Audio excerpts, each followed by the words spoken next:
Alright. There's, I don't know. There's one more thing I want to try. So, anyway.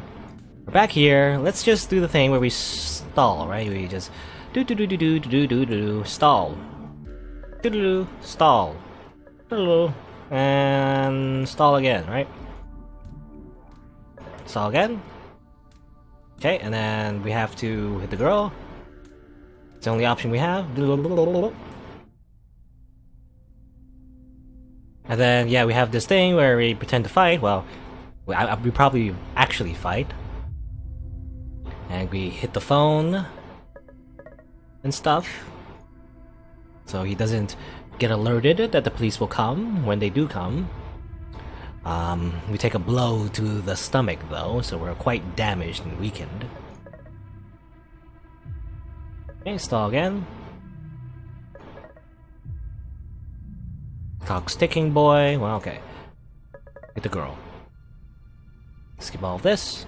We learn a little bit about his motives, but we're still not entirely sure why he's targeting Yahiko's friends. Okay, stall. Not in the mood to entertain them. Well, no choice but hit again. Right? And are you with us? If you betrayed, would be you. Unfortunately, you're dumb. Quit your dawdling. Well, hit again, and we finally have this choice right here. The thing is, we know that we try to kill the girl, we hesitate, and the police come, so we don't actually kill the girl. And I assume we escaped with Ryui, because we're in good condition now. We aren't like, we didn't get hit in the leg. If we do, like, the other option is attack with Ryota, and what happens is that he overpowers us, hits us in the leg, and then the police come. But I wonder what happens though. So last time we attacked Ryota without the police, well, he just kills off Ryu pretty easily. I wonder if the same thing happens if we do it again? Maybe, I don't know. We still end up with a bad leg though, if we do attack. I assume anyway. Let's try it. I wonder what happens. Is it gonna be the same thing? Is it gonna be the same bad end? Or is there gonna be a difference, you know? He'll be the one to play. He'll be the one to play! No, he'll be the one to pay. Okay. Same thing, we go through the fight. But he's just too good. Right in my leg. Ah!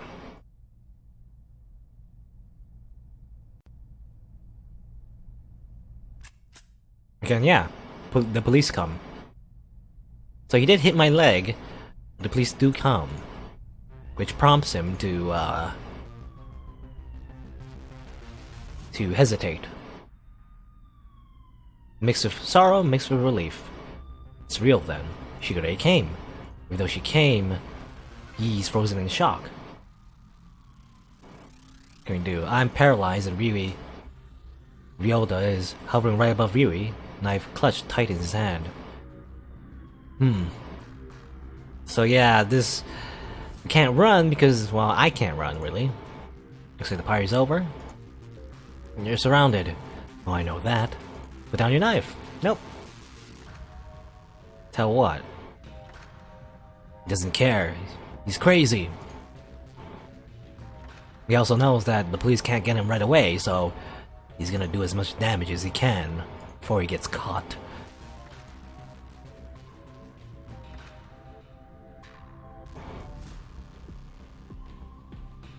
Very, very deluded.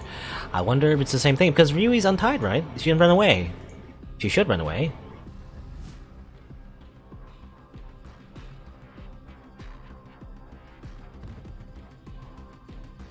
Yeah, well, she throws herself to the side, but crashes to another desk. Is it the same thing?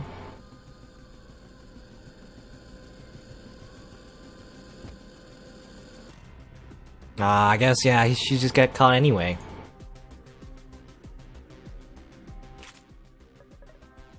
Yeah, same thing. Never mind. I thought it would be different. I thought, because at the very least Ryu was untied, right? So she might be able to do something else, but I guess not.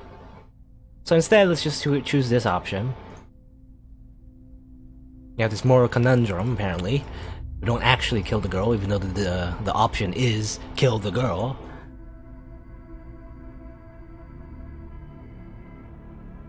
Okay. We just stand there. I'm about to do it, but then the police come, and this time my leg isn't broken, so that's good. Okay, but this time everything is in place. Ryui's untied, she's safe for the moment, my leg's not broken, but Ryoda's frozen in shock so we can escape, run away. Yep. We have to run now. He'll chase us. He won't be able to stop himself from chasing us. I lock eyes with Ryui, then jerk my head to the door. Thankfully, Ryoda is still transfixed on the scene outside, mouth agape in disbelief. Ryui quietly slides from her desk and sidles against the wall.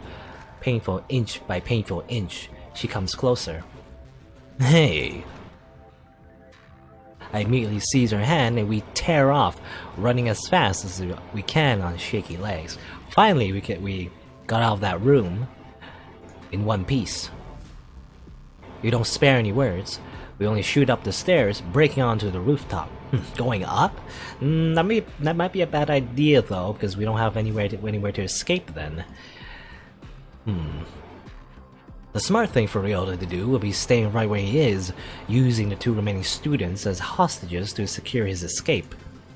But he won't do that. He'll chase after us, furious, bowling anything out of his way to reach us in time. So at this moment, the best thing we can do is run. I guess, yeah, Yama knows what Ryoda's gonna do, because he understands his motivations. Someone who loves the suffering rather than doing anything rational. He would rather just kill Yama and Ryui. The air is bitingly cold. It blasts at our faces as I lead Ryui to the edge without a break in stride. See the line that goes through the row of pots? Jump over the edge there. What? Jump! Really? Look at this row of pots. To her credit, she does, leaping over the low railing of the rooftop and plummeting to the ground below. Except it's not the ground, but the school pool. So I guess Yama did have a plan after all. The pool over which Yagiko, Masato, and I had stood last year with umbrellas in hand, testing if we could somehow fly with them. I had hated Yahiko for weeks after that moment. I never thought I would be grateful to have joined him. Well, Chekhov's gun, isn't it? Little fact that actually saved us. Ryui lands safely with a splash and scrambles to the side as fast as she can. I force myself to wait for a few agonizing moments for her to swim out of the way, then I vault over the edge and... Oh no you don't! An overpowering hand snatches my collar and yanks me back. Crushing my windpipe against my jacket, I'm slammed against the ground rooftop, flat on my back. Ryoda stands over me, knife loosely handled between his fingers, toying with the edge of my collar with the tip of his blade. His entire face is saturated in a terrifying mix of fury and ecstasy, something that sends chills down my spine. Cute. Really, boy. That was quite cute. He lifts me up and presses me against the railing, setting the flat of his blade against my cheek. No, it can't end this way. With a good-hearted soul, ensuring the escape of Ryui before you jump. Someone like you needs a reward. He abruptly turns the knife until the edge rests lightly on my cheekbone. I flinch instinctively, which only broadens his grin. If you want to beg, boy, now would be the time to do it. Like a rat sprinting through a maze, searching for its only chance at exiting, my mind races for a solution. Something. Anything. No. Nothing. Wait. Do you not wish to play a bigger role in society than inconsequential pawn in this game of life? Or will you restrict yourself to the confines of your own abilities just because of her? I guess Shigure used that line on us, and it was a bluff, you know, and I guess we're gonna bluff him. Stall for time. My one last chance is this, being vaguely specific. I look Ryoda square in the eye, willing my voice to be steady with every last bit of my strength. She was disappointed in you, wasn't she? The result is immediate. Ryoda's grin drops, and the grip on his knife loosens just slightly. She, huh? His eyes turn completely blank, unseeing. I know for certain that in his mind he's recalling a dark moment, a terrifying memory, something locked away that he'd never let himself know, let alone a stranger.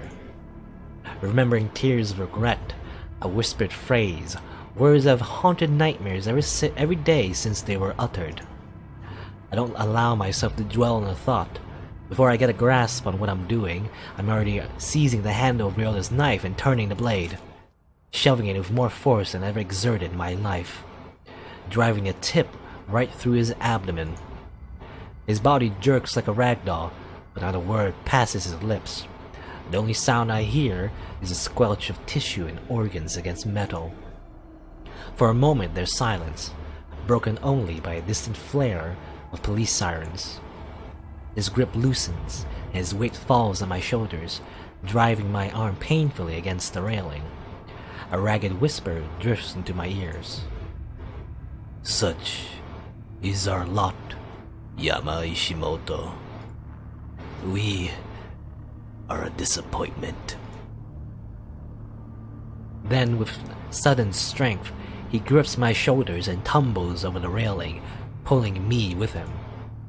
My stomach lurches in a terrifying grasp of gravity as we plummet to the school pool below, falling from the school roof, seized by a serial killer. This is what my existence has been. One struggle for life after another, a constant misstep, a wandering in the wrong direction, now left with two innocent teenagers, broken and bleeding, their minds irreparable even if their bodies are not. A man once intelligent, once admirable, now driven mad, a knife fixed in his stomach. A clean and polished school, ruined forever by a legacy of violence. And who knows how many lives shattered. The air tears at my face and clothes, screaming past my ears. Ryoda's blood flies from his wound, coating the front of my jacket. Ah, that's right. I stabbed someone. We crash into the pool with stinging force. Tendrils of blood disperse into the chlorinated water like spider silk. Ryoda's iron grip on my shoulders loosens at the impact. Bubbles gurgle from his lips, brushing past my face as they pop to the surface.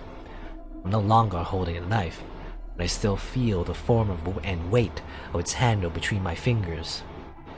This is what I've done. For a moment I let myself drift in the freezing water. There's no point in swimming up to the surface, really. Wouldn't it just be easier to just drift away?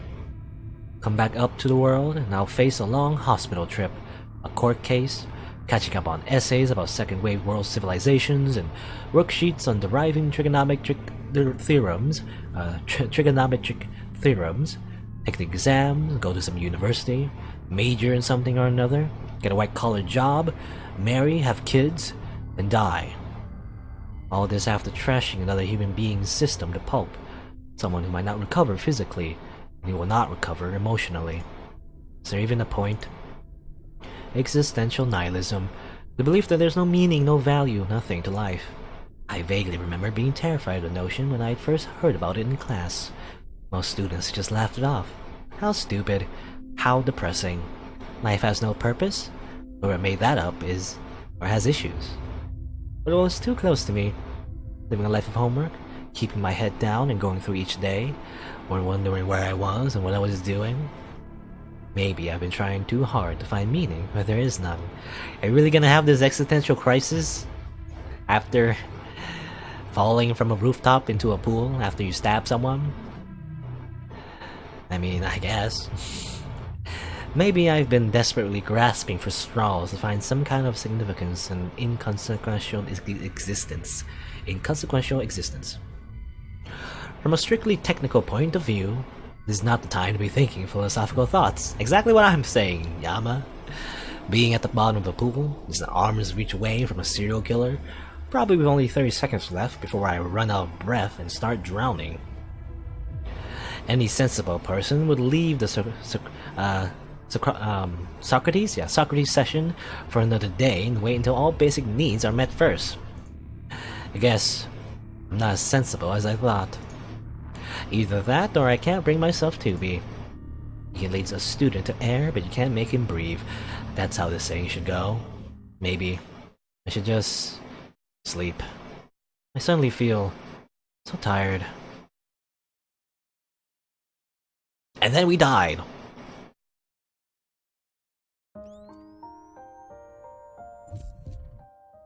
Or not.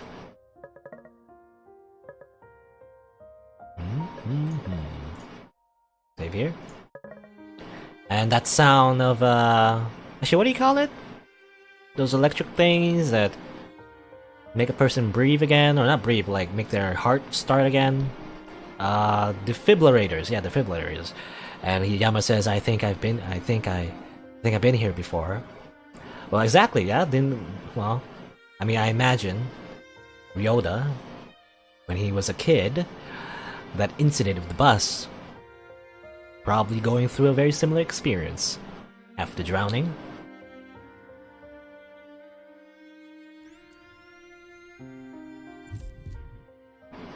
And that's right, this is a familiar road. There's a sign at the intersection, I think. It's rickety and rusted, worn from use.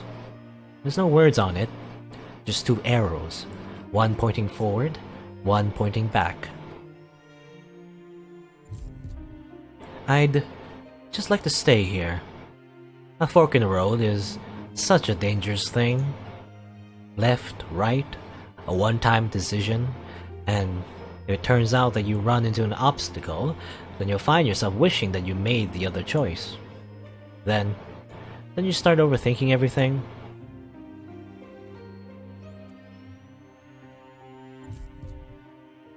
What if I'd taken the other road? What if the other road was worse? What if there was another road, if only I'd looked harder? What if I hadn't taken a road at all? What if I had gone backwards? Two roads diverged in the wood, and I took the one less traveled by. And that has made all the difference. A poem written by Robert Frost, originally intended to be a simple, teasing joke, a hint of playful satire at indecision. But people saw it as something else. Even though they weren't poets, they started adding their own kinds of verses to the composition. Independence, individualism, science, discovery, curiosity, free will, and the human condition. Poor Robert Frost. Suddenly he has written an entirely different poem, even without touching his pen. Two roads diverge in the wood, and I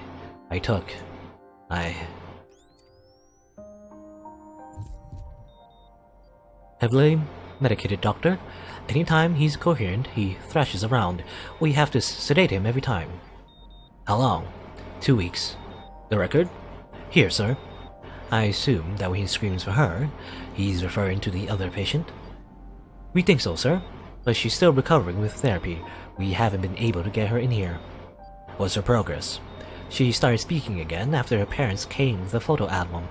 We're also hoping that the daily fresh air will help her walk. And how about her arm? Psychosomatic, like her legs. We'll be monitoring it over therapy. Good. She'll likely be our fastest ticket to his recovery. But it might be a while before Miss Hayata is able to... Riri? Ah, Mr. Ishimoto, are you awake? Can you see me? Riri? Mr. Ishimoto, can you tell me... Where's Riri? Where'd you take her? She's supposed to be here. Safe. Hold him down. Show me Riri. My own two eyes. Daizapam. Give her back. Give her.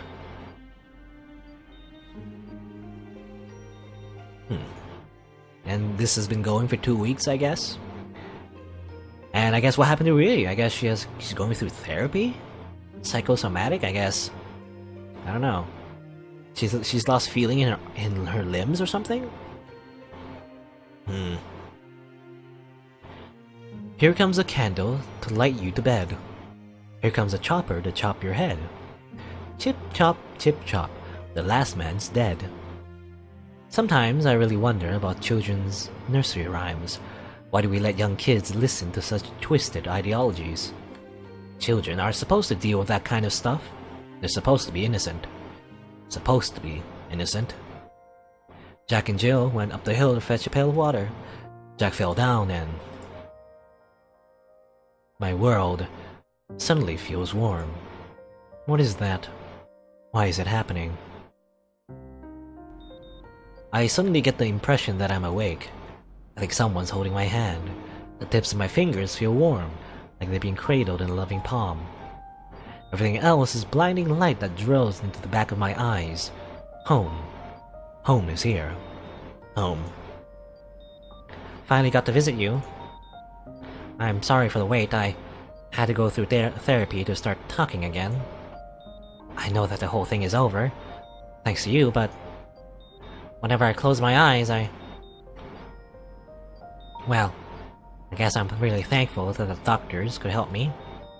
I just hope that will be the same for you. Well, I'll let you rest up. You'll need a lot of it. Oh, and this old thing? Doctors say I'll be out of it in a week. It's apparently all in my head. Honestly though, a wheelchair's not all that bad. I kind of feel like royalty. You know how they had those... what are they called? Sedans? And they got carried all around all the time? I guess this feels like that. Oh, and Yama? I love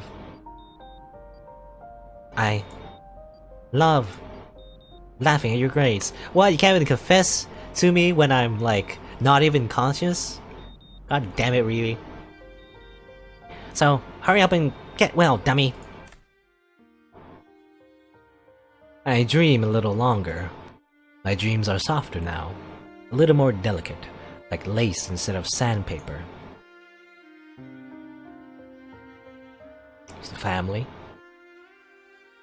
I see a young kid grasping the hand of his older sister. In another world, that kid grows up to be more confident, more assured. He learns how to deal with bullies so that he won't bother his sister. He learns how to study hard and make friends and play soccer like all the other boys his age. He doesn't withdraw, lost in his room. He doesn't keep to himself on the playground. He's a happy young boy who turns into a happy teenager. He goes to a prestigious middle school in the area, the academy, to follow in his sister's footsteps. Because his family never left the city. His family never fled to a suburban little town 3 hours away from Isamu. His family stayed, because in this other world, there was never an event that had to do with a bus, a blizzard, a loose tread, a frozen river. So the young boy also stayed.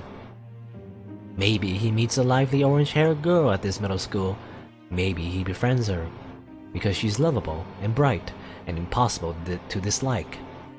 Or maybe he doesn't. Maybe he falls in with a different crowd, a sea of faces that play soccer and grab ramen on snowy days and study in the library when it's raining. Either way, he flourishes, loves his life, maybe dates once or twice. He studies hard for the college entrance exams, and he passes with flying colors. In this other world, he makes it into the university of his dreams. He studies something that he loves. Graduates, finds a girl, gets married. Maybe she has orange hair, maybe she doesn't. He finds a good job, has kids, smiles like an idiot when his daughter wraps her fingers around his pinky. He'll name her after his sister, the one who's alive and well, who married a decent guy and had kids of her own. Then that boy who turned into a teenager, who turned into a man, will wake up one day, and he'll be happy, and he'll be whole, and he'll be wondering if this was all there was to life.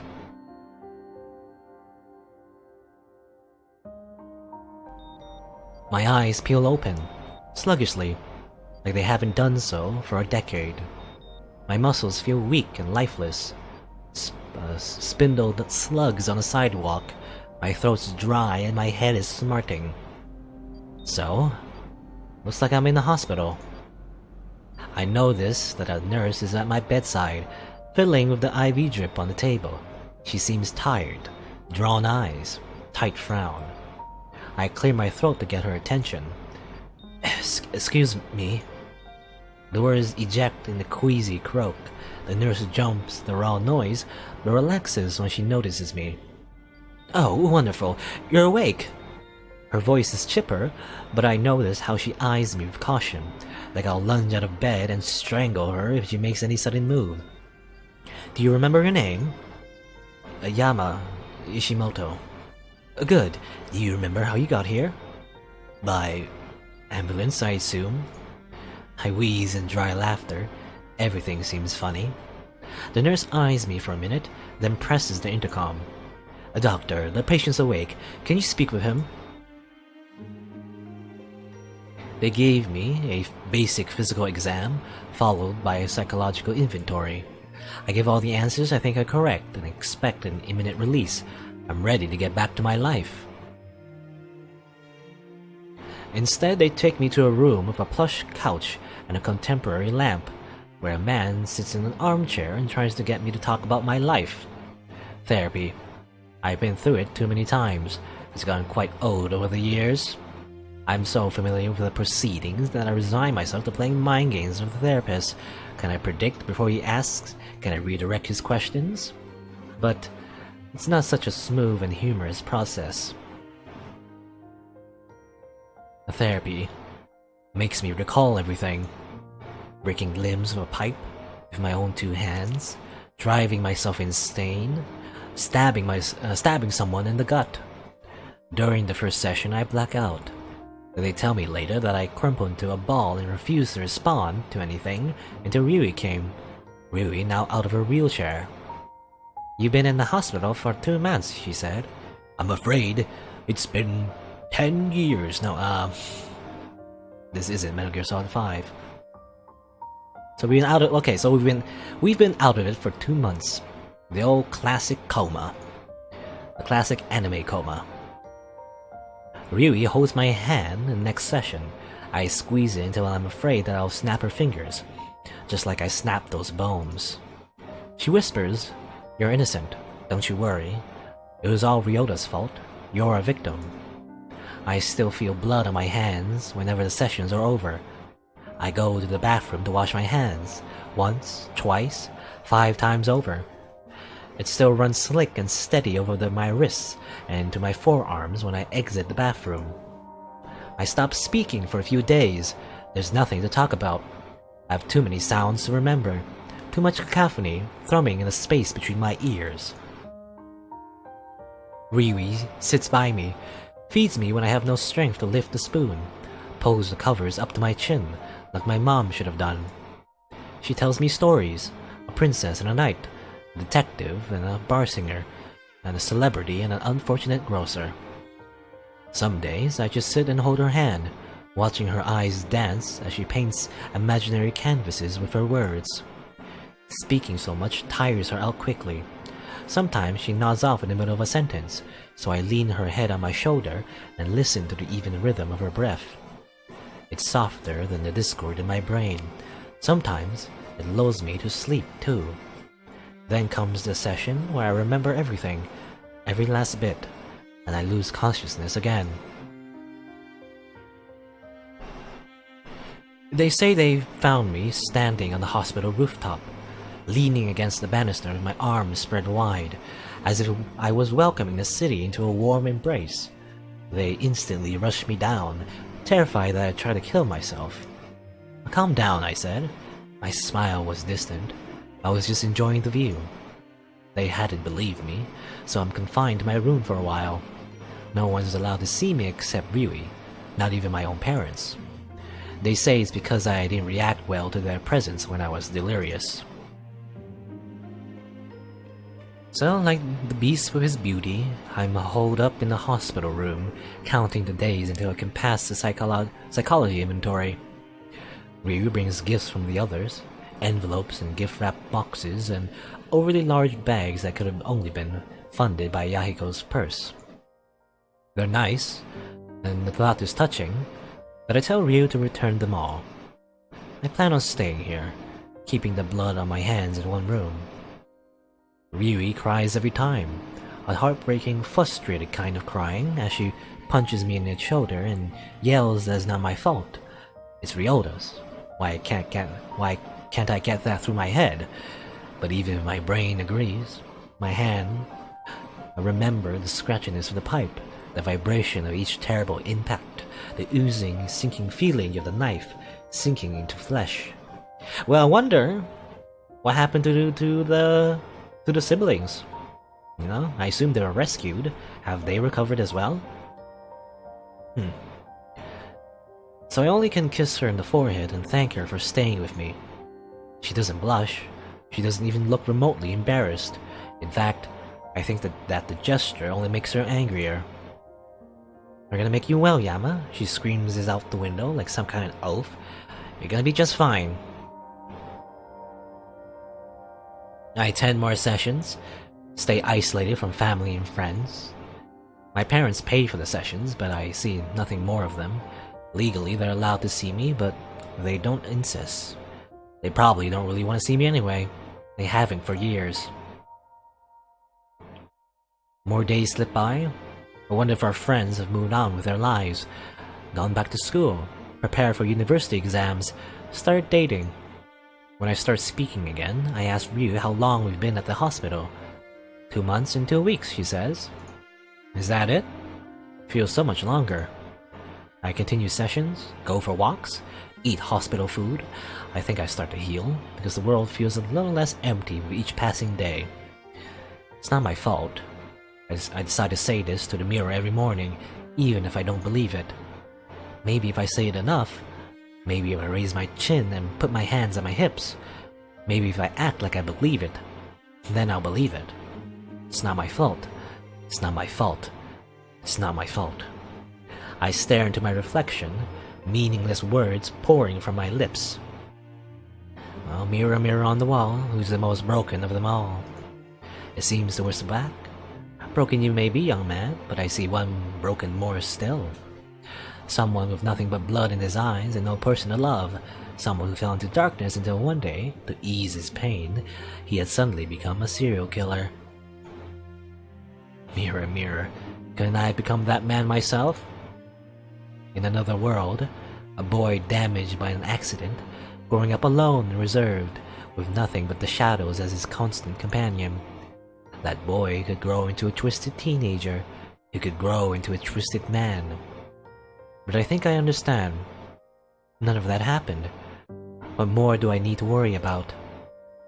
Maybe I disfigured an innocent student. Maybe I stabbed a human being. Maybe I took part in a nightmare that never should have been dreamt. But in this world, in these circumstances, I'm a twisted, lonely little boy. I grew up showered with love, surrounded by friends, given an ordinary school life. The me standing here and now wouldn't voluntarily lift a pipe or a knife to hurt someone without purpose, because I'm not anyone else. Yeah, count your blessings, Yama. Eventually, I stop talking to my reflection. I stop washing my hands every half hour. I feel at peace, I think. At the very least, I stop blacking out. Ryui says there's been 3 months since our hospitalization. Ismu is now deep in the hold of summer, a blazing July sun, and humid forest wind. School is probably back in session. It doesn't stop us from receiving gifts, cards, letters, candy. Ryui gets swamped by them, of course. Surprisingly, even I receive a few. This time, I return them for a different reason. Not because I plan on cutting off outer contact, but because I plan on seeing them in person. The both of us go through more psychology tests. This time, they seem happy with our responses because they finally open the doors. Alright, so after that whole ordeal, are we finally over this incident? This inciting incident? I don't expect visitors, to be honest. Although I'm no longer bedridden after taking walks around the hospital wing, I expect that the others have gone on with their lives.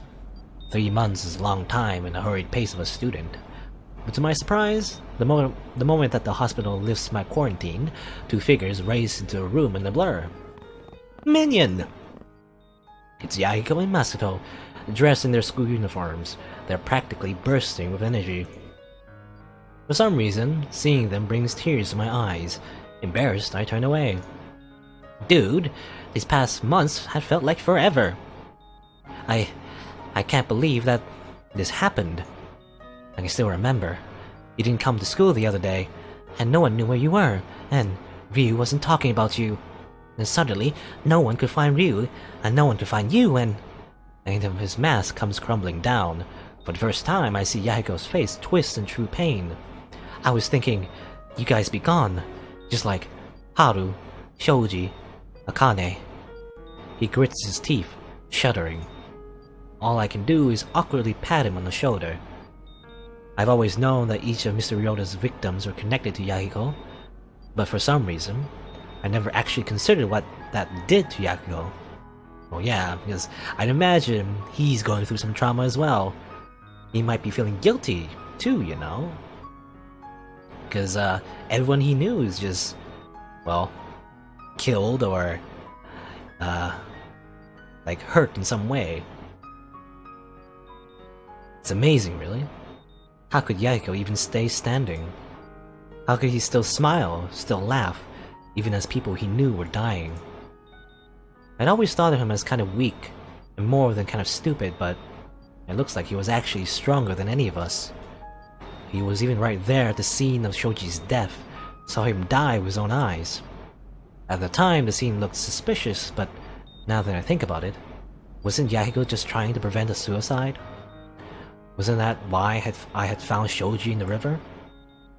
I almost want to ask about it, but something tells me that Yahiko's had enough. Well, I'm okay, apparently. Yahiko stills, his mouth turning up into a forced smile. Yeah, I guess so. But still, I didn't do anything. Well, what could you do? You didn't even know where we were. Yahiko's eyes shift to the side and he clears his throat. Masato's eyebrow tightens slightly, but he says nothing. Actually, Shigure called us. What? Well, I mean, technically, I guess. It was after the fact, but still. We needed to know why you were hospitalized, so we kinda just piled a bunch of questions. She explained everything. The cases, your investigation. She said we deserve to know. Shigure told them? Why would Shigure tell them? Simply doesn't make sense. At the very least, she'd be wasting her time.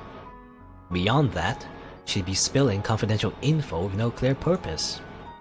So, well, we told Akira and Misuki, since Akira's best friend of Ryui and Misuki knows you both, and Elizabeth ended up overhearing and apparently Shigure had told Airi.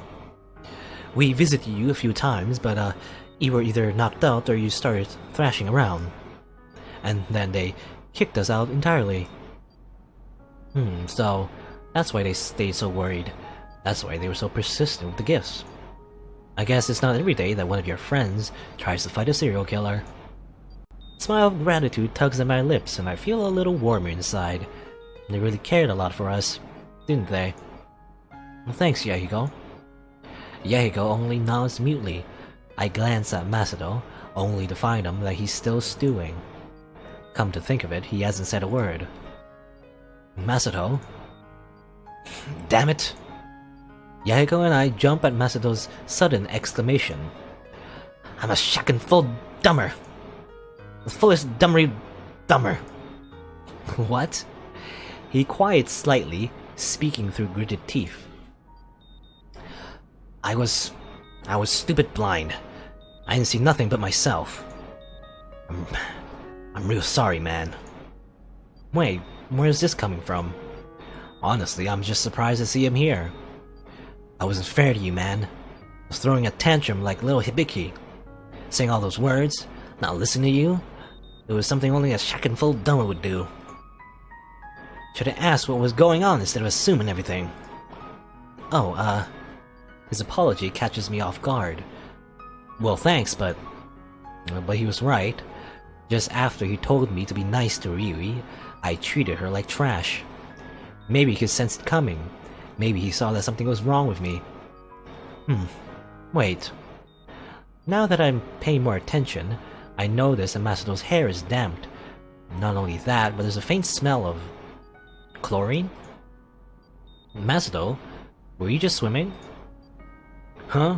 Well, yeah, I guess. Well, technically it's summer, and technically it's pretty normal to be swimming, but... something churns slowly in my brain. Disused, but still keen. Well, you know, all you talk about is this track. Yama's probably tired of hearing it by now. But I don't just run, I can swim too, and do basketball. Masato can swim. In fact, he can swim well. Masato's incredibly athletic.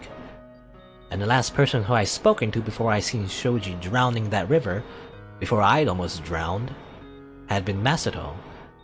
Yeah, that was my first guess, right? I wasn't really sure, but yeah, I guess it was Masato that saved us and Shoji. He could have easily hauled Shoji and me to shore, even if we were both hopeless at swimming. Odd. It was 3 months ago, but each memory feels as vivid as yesterday. Vibrant, full of life. Guess I should seize the moment. Did you save us? Save who now? Me and Shoji, from drowning, 3 months ago. Oh. That's definitely a yes. It's not like he'd forget saving 2 people from drowning, even it was 3 months ago. Wait, you guys almost drowned? Well, we didn't, thanks to Masato. Yahiko's face twists for a moment, and for one terrible second, I think he's about to cry. Then... did you see a mermaid? Now, my good minion, this is a very important question. You must answer. There was a mermaid, wasn't there? Beautiful, with long hair and a voice that sounds like a really nice voice. To answer, or not to answer? Why not? Well, she sung just like you. Really? She must have been amazing. Nah, it was definitely worthy of all. I knew it. The hell are you saying, Yama? There wasn't no mermaid. What? This overdramatic gasp is punctuated with very, very long silence. And then Masato snorts. I chuckle. Yahiko giggles. And pretty soon the 3 of us are collapsed on the ground, rolling with uncontrollable laughter.